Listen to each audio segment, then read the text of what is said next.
ఈరోజు జిల్లా పోలీసులు, బీసీలు, పెట్రోల్ కార్లు, ఎస్హెచ్ఓస్, తర్వాత పోలీస్ స్టేషన్లో ఉండే సెక్షన్ ఇన్ఛార్జ్ హెడ్ కానిస్టేబుల్స్ అందరితోటి మీటింగ్ పెట్టడం జరిగింది.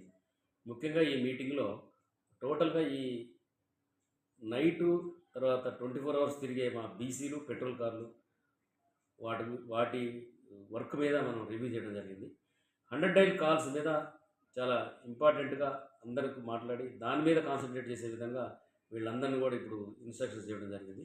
అయితే ఈ మధ్యలో ఏంటంటే కొన్ని రోజుల నుంచి కొంతమంది నైటు అన్నెసెసరీ ఫోన్ చేస్తున్నారు తాగి, తర్వాత రిపీటెడ్ కాల్స్ ఉంటాయని చెప్తున్నారు. వాళ్ళందరూ కూడా నేను విజ్ఞప్తి చేస్తున్నా, ఈ 100 డైల్ కాల్ అనేది ఎమర్జెన్సీగా ఎవరైనా ప్రాబ్లం ఉన్నప్పుడు ఫోన్ చేస్తే పోలీసు రీచ్ అయితే అక్కడికి వాళ్ళకి ప్రాబ్లం అటెండ్ అవుతాం. అంతేగాని దాన్ని మీరు వేరే విధంగా పోలీసు తోటి మజాక్ చేసుకుంటూ అవసరం లేకపోయినా పిలుచుడు, తర్వాత రెగ్యులర్గా రోజుకు